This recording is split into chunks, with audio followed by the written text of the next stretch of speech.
A continuación vamos a resolver el siguiente ejercicio del libro de estática de Hidbeler, el problema 5.23 sobre el tema de equilibrio de cuerpos rígidos. El actuador neumático en D se usa para aplicar una fuerza de 200 newtons sobre el elemento en B. Determine las componentes horizontal y vertical de la reacción en el pasador A y la fuerza del eje liso ubicado en C sobre el elemento. A continuación vamos a empezar con la explicación del ejercicio, en la cual aquí tenemos la figura del problema. Vamos a empezar colocando las reacciones que se producen en el punto A. Al ser un pasador, entonces va a tener dos tipos de reacciones, una reacción horizontal y una reacción vertical, que las hemos colocado de manera positiva. Ya luego de resolver el ejercicio conoceremos sus direcciones verdaderas. Luego tenemos una fuerza de contacto en el punto C.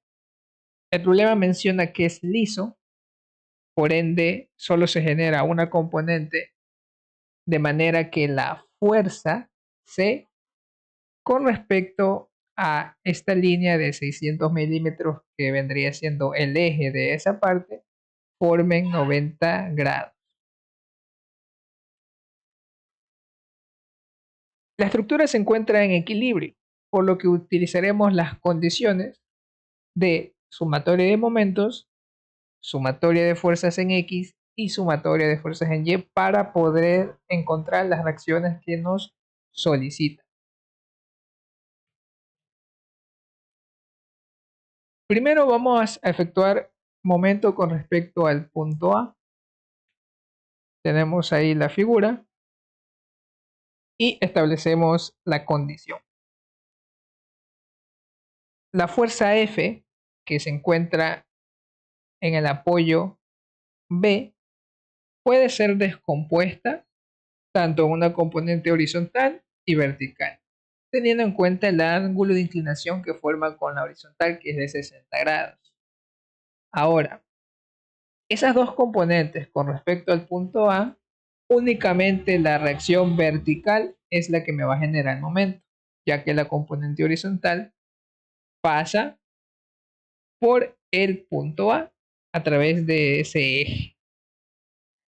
De la misma forma, esa línea que está en color amarillo sería el brazo de palanca de la componente vertical de la fuerza F.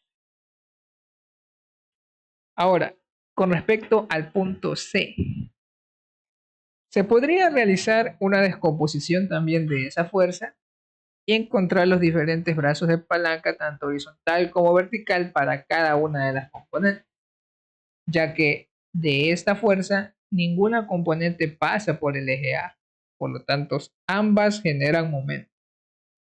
Sin embargo, vamos a tomar la fuerza tal y como está y vamos a decir que esa distancia de color amarillo va a ser el brazo de palanca con respecto al punto A. ¿Por qué?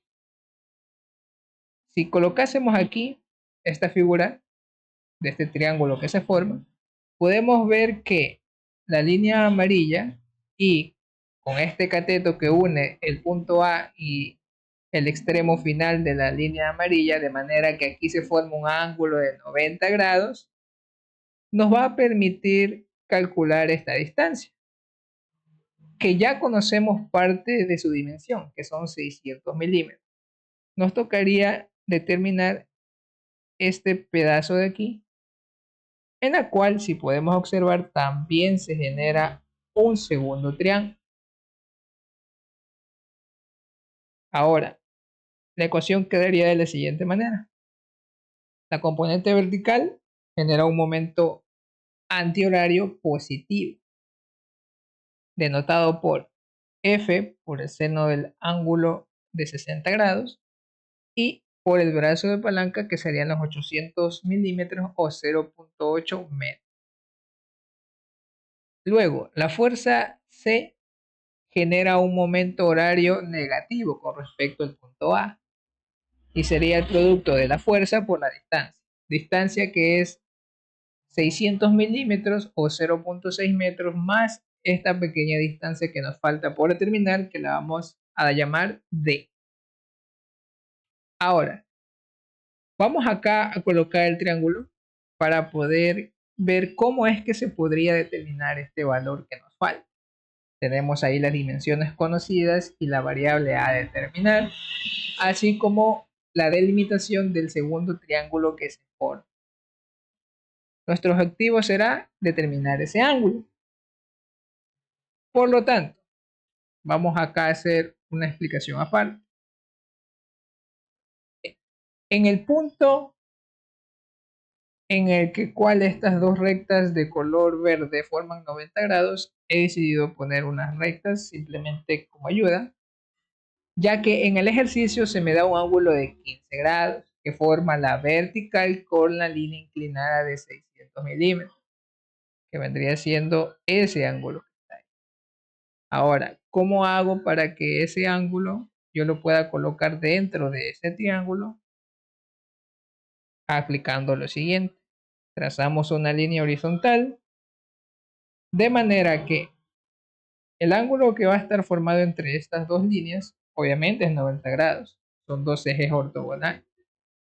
Sin embargo, el ángulo que también está dentro contenido de estas dos líneas verdes debe ser 90 grados. Pero ya tengo 15 y lo que me queda será 75. Entonces, 75 más que completan 90 grados, pues es el ángulo de aquí. Y ya con este valor estando aquí, puedo aplicar el teorema de los ángulos alternos internos. Ya que tendría dos líneas paralelas, la línea de color blanca y la línea de color amarilla, que son intersectadas por esta línea de color verde. Entonces, 15 estaría aquí y también estaría en la parte de acá del triángulo. Entonces, dado que ese triángulo es rectángulo, conozco un ángulo, conozco la hipotenusa, la función que me involucra esas tres variables sería la función seno. Despejando quedaría esta expresión. Y realizando la operación tendríamos un valor de 0.052 metros de esa distancia de la variable d. Reemplazamos ese valor en la ecuación anterior, despejando el valor de C, que es la fuerza que requiero hallar, y el valor será de 212.599 newtons.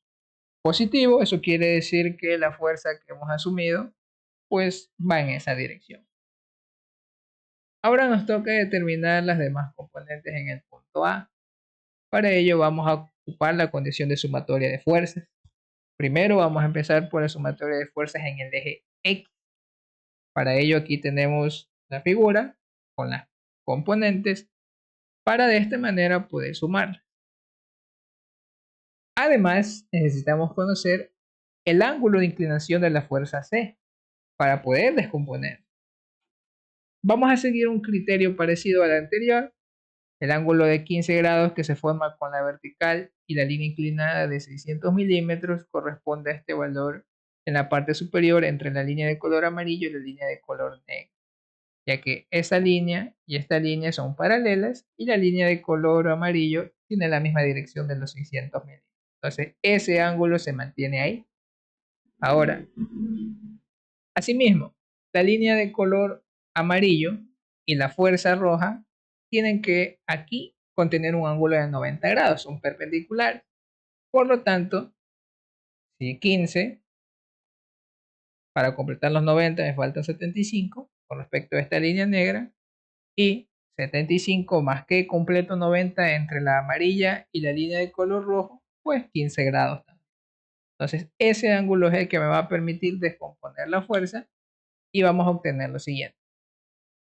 AX en dirección positiva, asumida, más C por el coseno del ángulo de 15 grados, que es la componente de esta fuerza y que va en dirección positiva, menos la componente horizontal de la fuerza F, que como la fuerza va hacia arriba, la componente se descompone hacia la izquierda.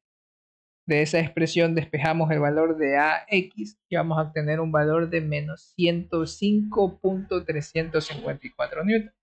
Eso quiere decir que la fuerza X no va en dirección positiva, sino en dirección negativa. Lo mismo hacemos para las fuerzas que se encuentran sobre el eje Y. Vamos a tener la componente AY del pasador en A, menos la componente vertical de la fuerza en C, y más la componente vertical de la fuerza en E. Despejamos la componente y vamos a obtener un valor de menos 118.181 newton. Asimismo, el valor negativo indica que la fuerza va en sentido contrario. Y esto es todo por el ejercicio de hoy.